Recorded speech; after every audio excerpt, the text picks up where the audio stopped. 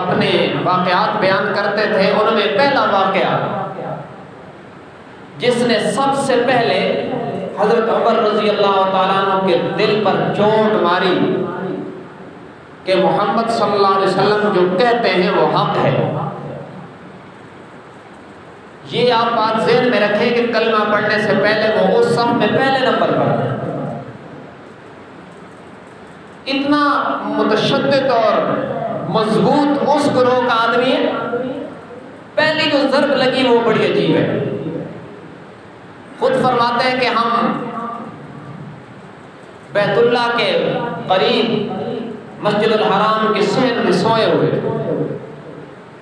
اس وقت جن لوگوں نے کلمہ نہیں بھی پڑھا تھا تو وہ بھی بیت اللہ کا طواف کرتے تھے، اگرچہ وہاں 360 بت رکھے تھے ان کو بھی پوجتے تھے، اور یہاں آتے عقیدت کی نظر سے آتے، یہیں رہتے اور کھلی فضا تھی، یہیں رات کو سو بھی جاتے. عربوں کی زندگی آج بھی ایسی ہے کہ جن لوگوں کو اللہ نے توفیق دی ہے وہاں جانے کی، اللہ تعالی ہم سب کو بار بار توفیق عطا فرمائے. انہوں نے وہاں دیکھا کہ شب جمعہ کو کثرت کے ساتھ لوگ وہاں جاتے ہیں، پوری پوری رات وہی گزارتے ہیں. شب جمعہ کی ان کی ترتیب ہے. تو یہ لوگ قبول اسلام سے پہلے بھی وہاں بیت اللہ کے پاس رہتے تھے عقیدت محبت کی نظر سے، اور وہیں سو جاتے تھے. حضرت عمر کہتے ہیں کہ ہم سوئے ہوئے تھے، بہت سارے اور لوگ بھی تھے، میں بھی تھا. اچانک ایک آواز آئی، یا جلیح امر عجیب رجل فصیح یقول لا الہ الا اللہ. آواز آئی کہ اے جلی آدمی، اے شان والے آدمی، کیا عجیب بات نہیں ہو گئی کہ ایک فصیح بلیغ بڑی عمدہ گفتگو کرنے والا بندہ ہے اور وہ کہتا ہے کہ اللہ کے علاوہ معبود کوئی نہیں. کہتے ہیں کہ رات کے تاریک سناٹے میں جو یہ آواز بلند ہوئی تو سارے لوگ اٹھ کے بھاگے ڈر کے مارے کہ یہ کیا ہے، سارے تو سوئے ہوئے، کہاں سے آواز آ رہی ہے. کہتے ہیں سارے لوگ بھاگ گئے لیکن عمر تو بھاگنے والا تھا ہی نہیں. کہتا ہے میں نے کہا یہ بھاگ جائیں، میں تو دیکھوں گا یہ آواز آتی کہاں سے. کہتا ہے میں ٹھہر گیا، تھوڑی دیر بعد پھر وہ آواز آئی کہ یا جلیح امر عجیب رجل فصیح یقول لا الہ الا اللہ. کہ جلی آدمی شان والے بندے، کیا عجیب بات ہے کہ ایک فصیح بلیغ بندہ کہتا ہے اللہ کے علاوہ معبود کوئی نہیں. کہتا ہے میں قریب گیا کہ کہاں سے آ رہی ہے، تو کہتے ہیں کہ میں نے قریب جا کر جو سنا تو بیت اللہ میں رکھے ہوئے 360 بتوں سے وہ آواز آ رہی تھی. کہتے ہیں میں حیران ہوا، اور چند دنوں کے بعد وہی آواز میں نے جب محمد صلی اللہ علیہ وسلم کی زبان سے سنی تو مجھے پہلی ضرب لگی کہ یہی وہ آواز ہے جو بیت اللہ کے اندر رکھے ہوئے بتوں سے گونج رہی تھی، اور یہی وہ آواز ہے جو اس شخص کی زبان سے گونج رہی ہے. لگتا ہے کہ یہ نبی برحق ہے. لیکن قبائلی تعصب، نسلی اناد وہ بھی بہت تھا. تو ضرب تو لگی مگر قلعہ ابھی فتح نہیں ہوا. یہ پہلا جھٹکا لگا. اب دوسرا جھٹکا لگا. وہ کیا ہوا؟ خود کہتے ہیں کہ ایک دن میں رات کو جو بیت اللہ کے پاس آیا تو یہ وہ دور تھا کہ دن کے اجالوں میں کھلے عام مکہ کے کافر حضور صلی اللہ علیہ وسلم اور صحابہ کو بیت اللہ کے پاس آزادانہ طور پر عبادت نہیں کرنے دیتے. تو جب یہ کفار سو جاتے تو حضور اکرم صلی اللہ علیہ وسلم اور کچھ صحابہ یہ بیت اللہ کے پاس آ کر عبادت کرتے، نفلی عبادت کرتے، اس دور کے مطابق نفلی نماز پڑھتے، اللہ کی حمد و ثنا کرتے، قرآن پڑھتے. تو عمر کہتے ہیں کہ ایک رات میں آیا تو میں نے دیکھا ساری دنیا سوئے ہوئی ہے اور محمد صلی اللہ علیہ وسلم بیت اللہ کے پاس کھڑے ہو کر قرآن پڑھ رہے ہیں. کہتے ہیں کہ میں نے دل ہی دل میں کہا کہ آج میں نے سننا ہے کہ یہ بندہ کہتا ہی کیا ہے، کیا پڑھتا ہے. اور آپ کو پتہ ہے حضرت عمر اصلی عربی ہیں اور فصیح بلیغ، وہ ہماری طرح کے عربی جاننے والے تو نہیں تھے کہ ضرب زید سے آگے ان کو عربی کوئی نہ آتی، اور وہ اس دور کے سعودیہ والوں جیسی بھی نہیں جانتے تھے جل جل جل والے، وہ تو عربی وہ جانتے تھے جو اصل عربی ہے، فصاحت بلاغت ان کی گھٹی میں پڑی تھی، سمجھتے تھے۔ کہتے ہیں میں نے کہا آج یہ سننا ہے کہ کیا کہتے ہیں۔ کہتے ہیں حضور اکرم صلی اللہ علیہ وسلم بیت اللہ کے پاس بالکل اپنی تلاوت میں محو تھے، میں دور سے غلاف کعبہ میں چھپ کے بالکل حضور کے قریب آ گئے، اور رات کی نماز تھی، خاموشی تھی، اور آپ صلی اللہ علیہ وسلم کی مبارک آواز بھی قدر بلند تھی۔ بیت اللہ کے سامنے ہو اور پھر رسول اللہ کی زبان پہ کلام اللہ ہو تو کیا کیفیت ہوگی۔ جس ہستی کے قلب پہ اتر رہا تھا اس ہستی کی زبان پہ قرآن، اور وہ بھی بیت اللہ کی آغوش میں، مسجد حرام کے صحن میں، تو انوار اور برکات کی جو کیفیت ہوگی اسے الفاظ میں بتایا نہیں جا سکتا۔ بس خوش قسمت تھے وہ لوگ جنہوں نے ان برکتوں کو سمیٹا ہے۔ کہتے ہیں میں قریب آ گیا، کیا پڑھ رہے ہیں؟ اللہ کی شان کے حضور صلی اللہ علیہ وسلم کی زبان پر 29ویں پارے کی سورہ حاقہ جائے، الحاقۃ ما الحاقۃ وما ادراک ما الحاقۃ کذبت ثمود وعاد بالقارعہ۔ قرآن کریم کی سورہ حاقہ جناب محمد الرسول اللہ صلی اللہ علیہ وسلم کی زبان اطہر پہ جاری ہے۔ بیت اللہ کی معمور فضاؤں میں آمنہ کے لال کی پرنور صدائیں گونج رہی ہیں۔ حضرت عمر کہتے ہیں میرے دل پہ اثر کرنا شروع کیا، لیکن ابھی عمر کلمہ نہیں پڑھا، انہیں نبی نہیں مان رہے، فصاحت و بلاغت کی نظر سے دیکھ رہے ہیں آپ کی زبان پر جاری ہونے والے کلام کو۔ پڑھتے ہوئے حضور اکرم صلی اللہ علیہ وسلم جب سورہ حاقہ میں نصف سے آگے بڑھے، عمر کہتے ہیں میں نے کہا ما اشعرہ، کیا بہترین شاعری ہے، اتنا عمدہ شاعرانہ کلام تو آج تک میں نے سنا ہی نہیں، کیونکہ ابھی تک کلام اللہ تو مانتے نہیں، نہ کلام اللہ مانتے ہیں نہ انہیں رسول اللہ مانتے ہیں۔ فصاحت و بلاغت کی کسوٹی پر قرآن کی آیات کو تول رہا ہے خطاب کا بیٹا۔ کہتے ہیں میں نے دل ہی دل میں کہا ما اشعرہ، کیا بہترین شاعری ہے۔ کہتے ہیں ادھر میرے دل میں یہ خیال آیا کیا بہترین شاعری ہے، اور ادھر حضور کی زبان پر قرآن کے لفظ آ گئے وما هو بقول شاعر، ارے نادان یہ کسی شاعر کا کلام تو نہیں۔ کہتے ہیں ادھر میرے دل میں خیال آیا اور ادھر آمنہ کے لال کی زبان پر جب تردیدی کلمات جاری ہوئے تو فوراً میرے دل میں اگلا خیال آیا، میں نے کہا ما اسہرہ، کتنا بڑا جادوگر ہے معاذ اللہ۔ ادھر میرے دل میں خیال آتا ہے ادھر تردید ہو جاتی ہے۔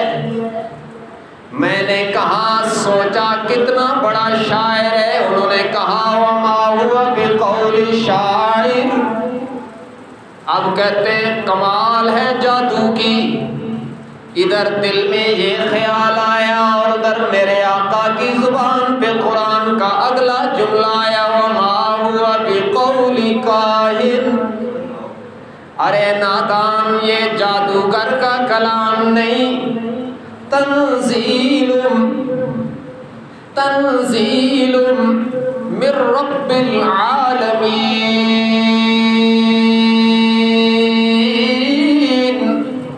یہ جادوگر کا کلام نہیں، یہ اس رب کا کلام ہے جو سارے جہانوں کو پالنے والا ہے۔ کہتے ہیں مجھے دوسری ضرب لگی کہ کلام بھی بڑا اعلیٰ ہے، اور میں نے سمجھا شاعری ہے تو اس نے کہا وما ہوا بقول شاعر، میں نے سمجھا کہانت ہے جادو ہے تو اس نے کہا وما ہوا بقول کاہن، تنزیل من رب العالمین، یہ رب کی طرف سے آ رہا ہے، نہ شاعری ہے نہ کہانت ہے، یہ کلام خدا ہے۔ تو کہتے ہیں کہ یہ دوسری شدید ضرب لگی مجھے، لیکن ابھی بھی وہ جو تعصب تھا اور مخالفت تھی وہ برف پگھلی نہیں مکمل طور پر۔ اب تیسرا واقعہ پیش آیا جب حضرت حمزہ نے کلمہ پڑھا رضی اللہ تعالی، حضرت حمزہ اور حضرت عمر دونوں قبول اسلام سے پہلے بھی اپنے دور کے جرنیل تھے، دونوں قریشی ہیں، عرب کے سردار ہیں۔ ظاہر ہے جب ایک سردار کہیں جاتا ہے تو اس کا جانا دوسرے کو بھی کھینچتا ہے۔ کہتے ہیں کہ جب حمزہ نے کلمہ پڑھا تو مجھے تیسری ضرب لگی کہ آخر کوئی بات ہے تو صحیح کہ حمزہ جیسا سمجھدار اور جرنیل اور جرت مند انسان اس دعوت کو قبول کر گیا۔ اور وہ واقعہ بھی بڑا عجیب ہے۔ سیدنا حمزہ حضور کے چچا ہیں، اور یاد رکھنا آپ کے چچاؤں میں صرف دو ہیں جن کو قبول اسلام کی توفیق ملی ہے، وہ حضرت حمزہ اور حضرت عباس رضی اللہ عنہما۔ حضرت حمزہ کے قبول اسلام کا پس منظر بھی بڑا عجیب ہے۔ ابو جہل نے حضور اکرم صلی اللہ علیہ وسلم کے ساتھ بدتمیزی کی، آپ کی شان اقدس میں توہین آمیز جملے کسے، آپ کو ستایا تڑپایا۔ حضرت حمزہ کہیں شکار پہ گئے ہوتے واپس آئے تو انہیں بتلایا گیا کہ آپ کے بھتیجے کو ابو جہل نے مارا ہے۔ یاد رکھنا ابو جہل حضور کا چچا نہیں تھا۔ بعض لوگ کہتے ہیں کہ یہ بھی چچا تھا، یہ اصل میں غلط فہمی ہے، یہ مخزومی ہے، ہاشمی ہے ہی نہیں۔ تو حضرت حمزہ واپس آئے، انہیں پتہ چلا، کمان ہاتھ میں لی اور جا کے دیکھا کہ ابو جہل محفل میں بیٹھا ہے، جا کر اس کے سر میں کمان ماری اور کہا کہ تجھے جرت کیسے ہوئی میرے بھتیجے کے ساتھ یہ بدتمیزی کر رہے ہیں۔ ابو جہل سیاسی لیڈر تھا، بڑا سمجھدار تھا، یہ الگ بات ہے کہ ہدایت اس کی قسمت میں نہیں تھی۔ وہ سمجھ گیا کہ اب اگر حمزہ سے مزاحمت کروں گا تو پھر تو بنو ہاشم سے جنگ چھڑ جائے گی، چپ کر گیا، اس کا سر زخمی کر دیا حضرت حمزہ نے، اور حضور کے پاس واپس آئے اور آ کے عرض کیا بھتیجے گھبرانا نہیں، میں نے آپ کا انتقام لے لیا ہے۔ مگر حضور اکرم صلی اللہ علیہ وسلم نے کوئی خوشی کا اظہار نہیں فرمایا اس پر۔ انہوں نے کہا میرے بھتیجے میں نے آپ کا انتقام لے لیا، آپ کو خوشی نہیں ہوئی؟ فرمایا میرے چچا مجھے اس وقت خوشی ہوگی جب تم کلمہ پڑھ کے جنتیوں کی فہرست میں داخل ہوگے۔ تو اس پر حضرت حمزہ نے کہا اشہد ان لا الہ الا اللہ و اشہد انک رسول اللہ، کلمہ پڑھا اور مسلمان ہو گئے۔ ان کے اور حضرت عمر کے قبول اسلام میں صرف 3 دن کا فرق ہے۔ تو یہ تیسری ضرب حضرت عمر کہتے ہیں میرے دل پر لگی کہ حمزہ جیسا جرنیل ان کے دامن سے وابستہ ہو گیا ہے، آخر کوئی بات ہے، لیکن ابھی بھی برف مکمل طور پر پگھلی نہیں ہے۔ اب ادھر کفار نے دیکھا کہ ان کی دعوت پھیلتی جا رہی ہے، تو ان کو روکنا چاہیے۔ انہوں نے دار الندوہ میں ایک میٹنگ بلا لی، اور یہ آخری وہ واقعہ ہے جس نے پھر حضرت عمر کو فتح کر دیا۔ انہوں نے میٹنگ بلائی، اس وقت کا وائٹ ہاؤس تھا وہ، دار الندوہ کے نام سے مکہ مکرمہ میں، وہاں پر کفار کی جتنی میٹنگیں ہوتی تھی وہ اس جگہ منعقد کی جاتی تھی۔ کافروں کی اجلاس کا اور میٹنگ روم جسے کہا جا سکتا ہے وہی تھا دار الندوہ۔ اس میں بڑے بڑے کفار لیڈر جمع ہوئے اور کہا کہ کیا کریں یار، یہ ان کی دعوت بڑھتی جا رہی ہے، اکا دکا کر کے لوگ جو ہے نا وہ ان کے قریب جا رہے ہیں اور ان کا حلقہ احباب بڑھ رہا ہے۔ اور پتہ ہے اس وقت کتنے مسلمان تھے؟ صرف 40 مرد اور 11 عورتیں تھیں۔ صرف 51 بندے مسلمان ہوئے حضرت عمر سے پہلے، اور اس سے کافروں کو خطرہ ہو گیا تھا، اس لیے کہ کافر ہے تو شمشیر پہ کرتا ہے بھروسہ، مومن ہے تو بے تیغ بھی لڑتا ہے سپاہی۔ ان کا تو بھروسہ اسباب پہ تھا، تو ان کا یہ تو بھی 40 مرد 11 عورتیں ہوں گے، 50 سے اوپر عدد چلا گیا، تو ڈر گئے نا، میٹنگ بلا دی کہ کوئی حل کیا جائے یار، کیا کیا جائے؟ تو ایک بد فطرت نے کہا محمد صلی اللہ علیہ وسلم کو قتل کر دیا جائے، معاذ اللہ۔ اسی نے سارا کام خراب کر دیا، معاذ اللہ۔ باپ کو بیٹے کے مقابلے میں لا کے کھڑا کر دیا اور سارے قبائل میں جنگ کی بنیاد ڈال دی ہے۔ تو ان کو ختم کر دو، یا یہ رہیں گے نہیں تو ان کی دعوت بھی مٹ جائے گی۔ انہیں پتہ نہیں تھا اس دعوت کو چلانے والا عرش پہ مستوی ہو کر پوری کائنات کا نظام چلا رہا ہے۔ تم مٹ جاؤ گے، قیامت کی صبح تک منبر و محراب پر نہیں، افریقہ اور امریکہ کے صحراؤں میں بھی ان کی دعوت کے ترانے گونجتے رہیں گے۔ یہ مٹنے والی دعوت تو ہے ہی نہیں، لیکن انہوں نے اپنے عقل کے مطابق کہا کہ ان کا سر قلم کر دیا، کون کرے؟ تو مشیت کو یہی منظور تھا۔ عمر بولا کہ میں کروں گا۔ انہوں نے سارے کافروں نے حوصلہ افزائی کی کہ ہاں ہاں عمر، تجھ سے بڑا بہادر تو کوئی ہے نہیں۔ اللہ کو یہی منظور تھا کہ اس کی بہادری کا سارے کافروں، تم بھی اس کی بہادری کا اقرار کرو، تاکہ چند لمحوں کے بعد یہ تلوار جب تمہارے خلاف لہرائے گی تو تمہیں پہلے سے پتہ ہونا چاہیے کہ اس سے بڑا بہادر کوئی نہیں ہے۔ کہا میں یہ کروں گا۔ انہوں نے کہا ہاں تم ہی اس کام کے اہل ہو۔ تو میٹنگ برخاست ہو گئی اور ٹارگٹ کلنگ کے لیے عمر کو ذمہ داری سونپ دی گئی کہ یہ ہے جو محمد صلی اللہ علیہ وسلم کا سر لائے گا۔ اوپر سے مشیت مسکرائی کہ یہ سر لائے گا نہیں، اب قیامت تک اس کا سر ان کے قدموں میں رہ جائے گا، یہ وہی رہ جائے گا جہاں بھیج رہے ہو، وہاں سے آئے گا نہیں، اب مر کر بھی ان کے ساتھ رہے گا، ابھی بھی ساتھ ہے۔ یہ چلے، تلوار ہاتھ میں ہے، غصے میں۔ راستے میں ایک شخص نے دیکھا عمر کے تیور جلالی ہے، جلال تو بڑا مشہور تھا، عمر کا غصہ بہت مشہور، ضرب المثل تھا اور جرت بھی بڑی مشہور تھی۔ اس نے دیکھتے ہی کا سوچ لیا کہ عمر آج کسی نارمل ارادے سے نہیں جا رہا، یہ خطرناک معلوم ہوتا ہے۔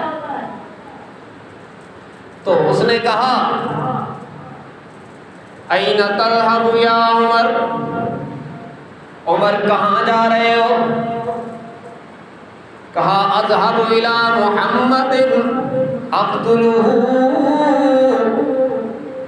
آج محمد صلی اللہ علیہ وسلم کی طرف جا رہا ہوتا کہ انہیں قتل کر دوں معاذ اللہ۔ اب یہ شخص بڑا سمجھدار تھا۔ کون تھا؟ مختلف نام تاریخ اور حدیث کی کتابوں میں آتے ہیں۔ بعض مورخین نے کہا قبیلہ بنو سعد کا ایک شخص نعیم تھا، بعض نے کہا نعیم تھا، بعض نے کہا کہ ابو سفیان کا ایک بیٹا اسلام لایا تھا، اس کا نام حذیفہ تھا، وہ تھے۔ بہرحال جو شخص بھی تھا عمر کے لیے مسیحا ثابت ہوا ہے۔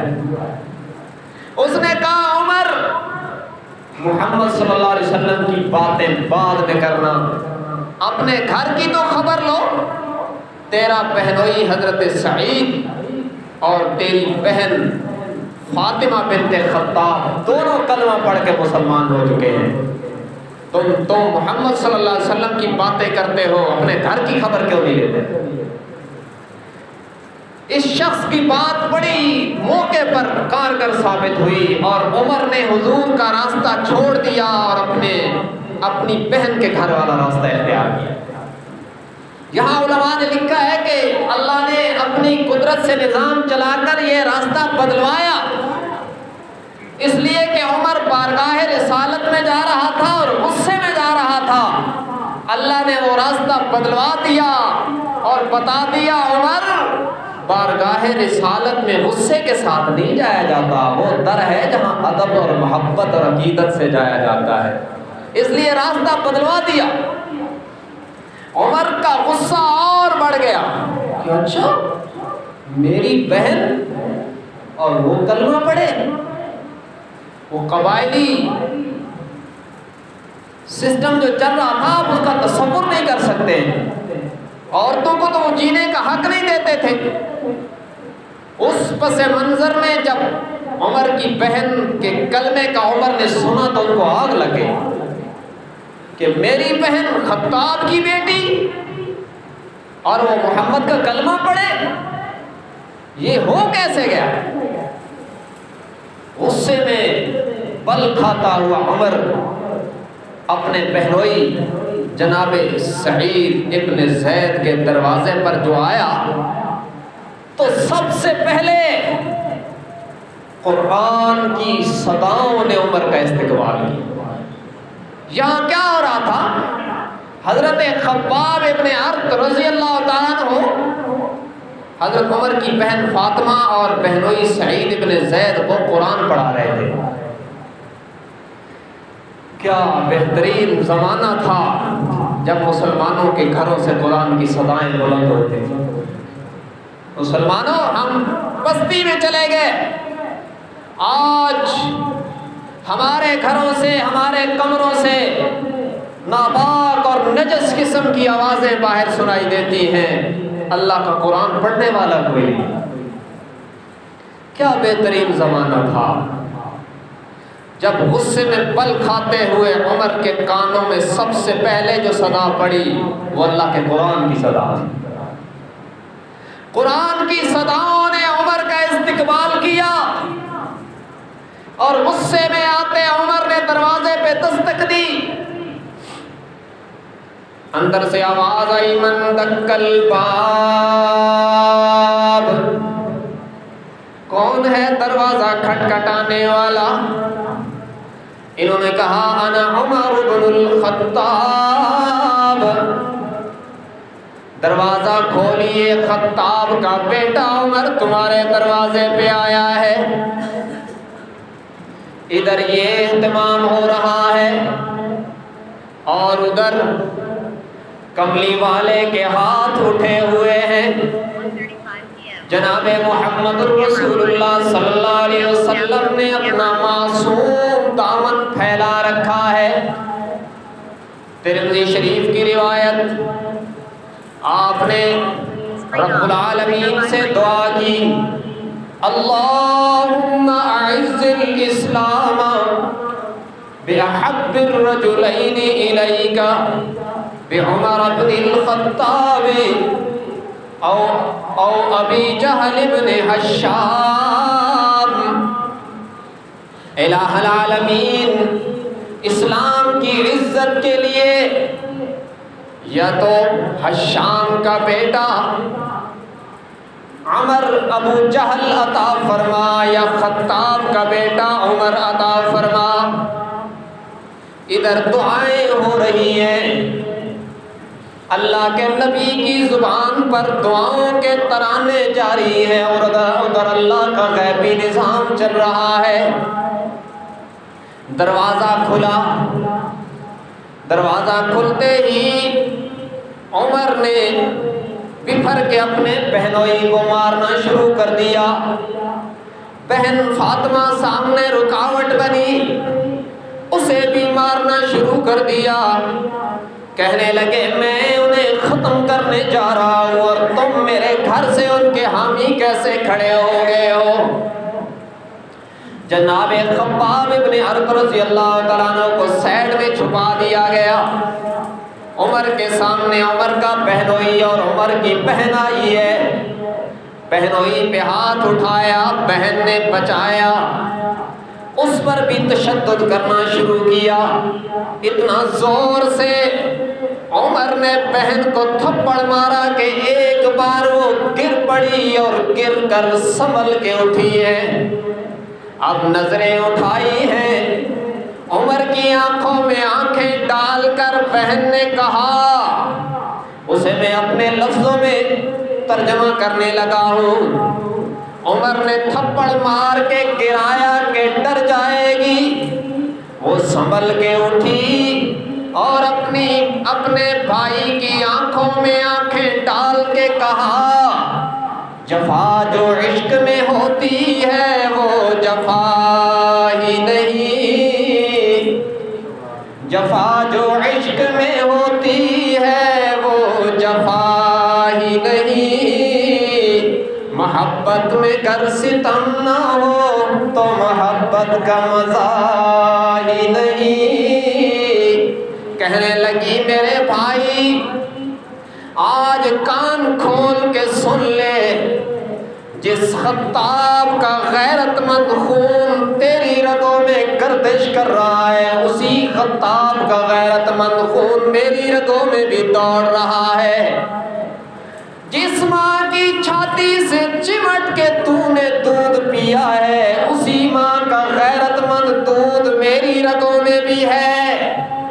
آج تو اپنے کفر پہ پکا ہے تو کان کھول کے سن لے، میں اسلام پہ پختہ ہو چکی ہوں۔ فقد مان تقاض، آج اپنا زور آزما لے، تو کفر کی طاقت آزما، ہم ایمان کی طاقت آزمائیں گے۔ تجھ سے جو ہو سکتا ہے کر لیجئے، لگا لیجئے اپنا زور جتنا لگا سکتے ہو، لیکن میرے بھائی میرا اعلان بھی سن لے، اگر تو نے میرے جسم کے ٹکڑے بھی کر دیے تو میرے جسم کی ہر بوٹی سے تجھے محمد کے کلمے کی صدائیں سنائی دے گی۔ اب جب یہ استقامت دیکھی نا عمر نے تو دل پہ اور کاری ضرب لگی کہ یہ جو کبھی نظریں اٹھا کے بات نہیں کر سکتی تھی، کس چیز نے اس کو اتنا جری کر دیا۔ اچھا کہا، اچھا وہ جو پڑھ رہے تھے وہ تو دکھاؤ ذرا۔ تو بہن نے یہاں پر بھی جرأت سے کہا، بھائی جو ہم پڑھ رہے تھے وہ کلام پاک ہے اور تو ناپاک ہے، ہم ناپاک ہاتھوں میں پاک کلام نہیں دے سکتے، پہلے پاک تو ہو کے آؤ۔ عمر نے غسل کیا، پاک صاف ہو گئے ظاہری طور پر۔ تو عمر کو قرآن کا وہ نسخہ دیا گیا جس میں سورہ طٰہٰ لکھی ہوئی تھی، یہ نئی نئی اس وقت نازل ہوئی تھی، اور یہی حضرت خباب ان کو پڑھا رہے تھے۔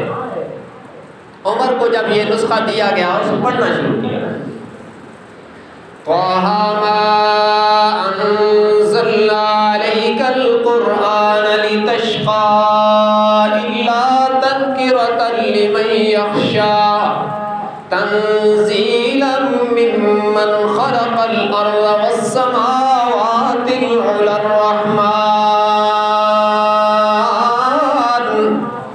یہ سورہ طٰہٰ عمر کی زبان پہ جاری ہے اور زبان کے ذریعے سے، کانوں کے ذریعے سے دل میں اتر رہی ہے۔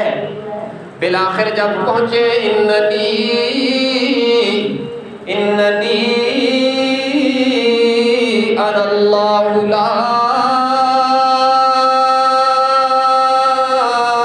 الہ الا انا فاعبدنی۔ جب اس آیت پہ عمر پہنچے تو عمر کے چہرے کی رنگت بھی بدل گئی اور کہا میری بہن، میرے بہنوئی، میں نے نہا کر اپنا ظاہر صاف کر دیا ہے، اب مجھے آمنہ کے لال کے قدموں میں لے جاؤ تاکہ وہ کلمہ طیبہ پڑھا کے قرآن کے آب حیات سے میرے دل کے سارے زنگ دھو ڈالے۔ یہ بات جب ہوئی تو حضرت خباب نے سنا، وہ بھی دوڑ کے آ گئے اور انہوں نے کہا عمر تجھے مبارک ہو، کل صبح حضور نے غلاف کعبہ کو پکڑ کے مانگا تھا کہ اللہ ابو جہل یا عمر میں سے ایک کو اسلام کی توفیق دے، تجھے مبارک ہو، وہ دعا تیرے حق میں قبول ہو گئی۔ یہاں سے چلے دار ارقم میں، ابھی عمر نہیں آیا تھا تو مسلمان بیت اللہ میں تو آزادانہ طور پہ جا نہیں سکتے تھے۔ دار ارقم میں گئے، صحابہ نے دیکھا عمر آ رہا ہے، حضور علیہ السلام نے فرمایا آنے دو، شاید میرے آقا نے فرمایا ہوگا آنے دو، آ نہیں رہا، بھیجا جا رہا ہے۔ عمر داخل ہوئے اور کلمہ پڑھا، صحابہ کرام نے نعرہ تکبیر بلند کیا، اور ابن ماجہ کی روایت میں ہے کہ جب صحابہ نے نعرہ تکبیر بلند کیا تو حضرت جبرائیل امین پرواز کرتے ہوئے آئے اور آپ نے آ کے حضور کو بتلایا استبشر اہل السماء باسلام عمر کہ آقا آج عمر کے کلمہ پڑھنے پر صرف فرش پہ آپ کے صحابہ خوشیاں نہیں منا رہے، آسمانوں کے فرشتے بھی خوشیاں منا رہے ہیں۔ یہ وہ مرد کلندر ہے جس کے آنے پر فرشتوں نے بھی خوشیاں منائی ہیں۔ بہرحال حضرت عمر رضی اللہ تعالیٰ عنہ کے قبول اسلام کا جو تفصیلی پس منظر ہے وہ میں نے آپ کے سامنے رکھا ہے۔ حضرت عمر نے کلمہ طیبہ پڑھنے کے بعد اسلام کی خدمت کے لیے کیا کیا ہے، اور اللہ نے عمر کی خدمات کی قدردانیوں کے نتیجے میں عمر کو کیا دیا ہے، انشاءاللہ اس کی تفصیل اللہ نے زندگی اور توفیق عطا فرمائی تو آئندہ جمعۃ المبارک کے خطبہ میں عرض کریں گے۔